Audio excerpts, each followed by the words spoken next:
Did you notice that Nick Walker looked different on the Mr. Olympia 2025 stage? A lot of people were shocked by his protruding stomach, the famous bubble gut, and started to wonder what's really going on with his body.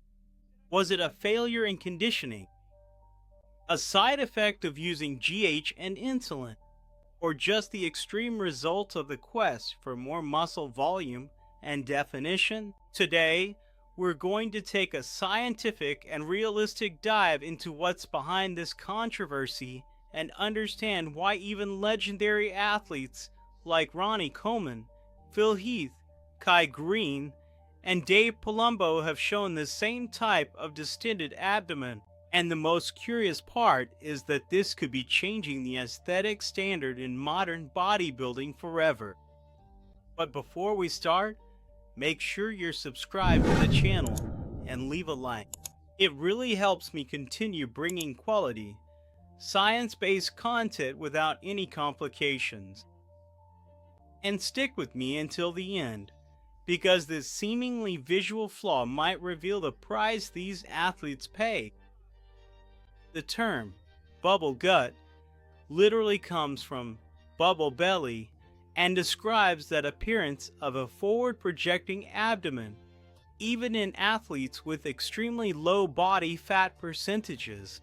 On stage, the physique looks powerful, but something is off. The abdomen doesn't match the extreme definition of the rest of the body.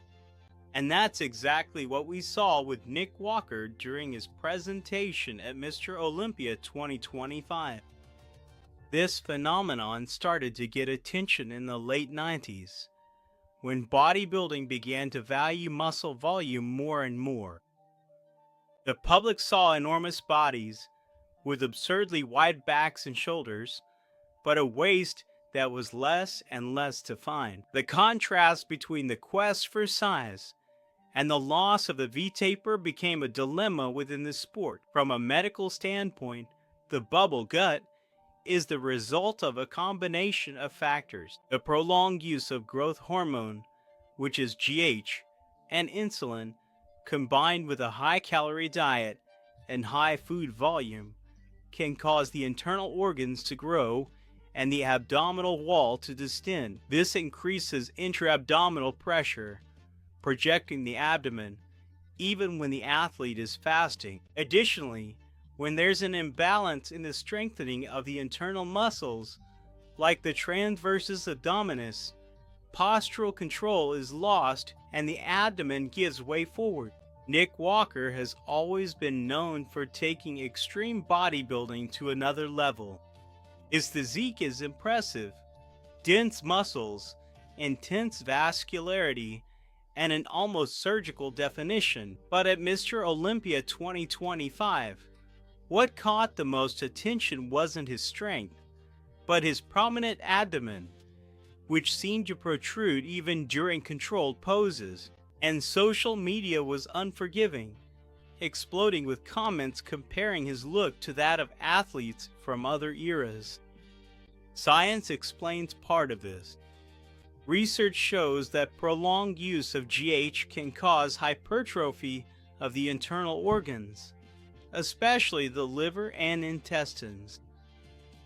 When this is combined with the use of insulin, which increases fluid retention and glucose absorption, the abdomen gains volume from the inside out. Even with less than 5% body fat, the body looks bloated. Another important factor is abdominal control.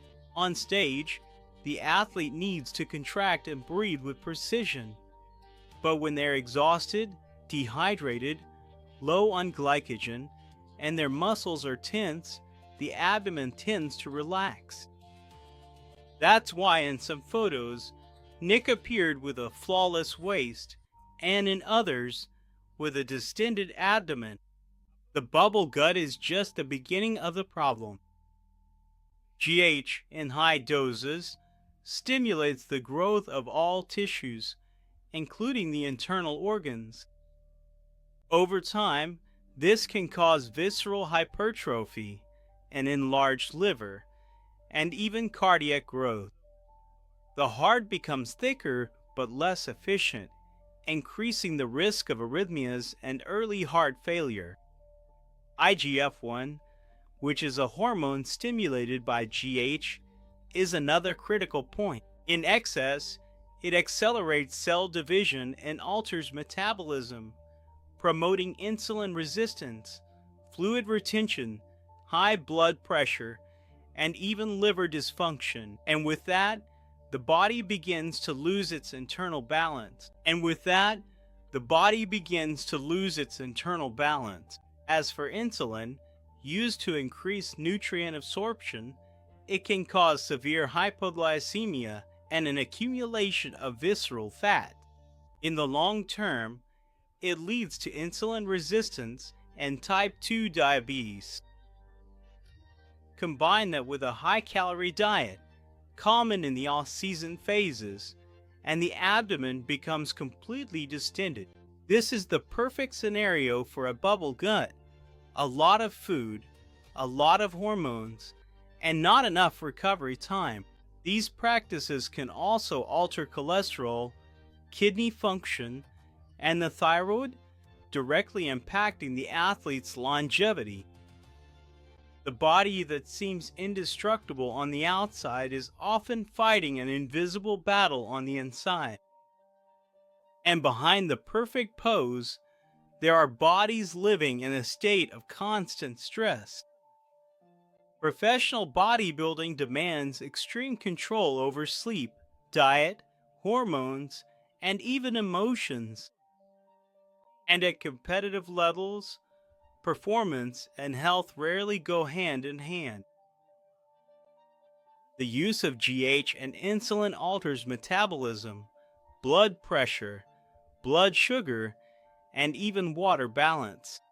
The body adapts, but everything has a limit. Over time, cardiac hypertrophy, liver problems, and hormonal disorders can arise, which stay with the athlete even after their career ends. Therefore, the bubble gut has, in fact, become a warning sign. It's not just an aesthetic flaw, but a direct consequence of a body pushed beyond its natural physiology.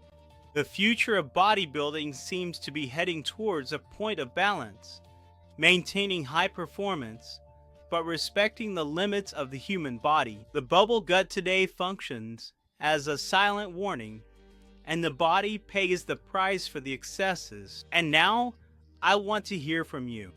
Do you think bodybuilding is finally returning to a more balanced path? Or does the public still prefer the extreme look? And if this video helped you better understand what's behind the bubble gut and the extreme preparations, please leave a like and subscribe to the channel. It helps me a great deal to continue bringing scientifically backed content in a clear and uncomplicated way.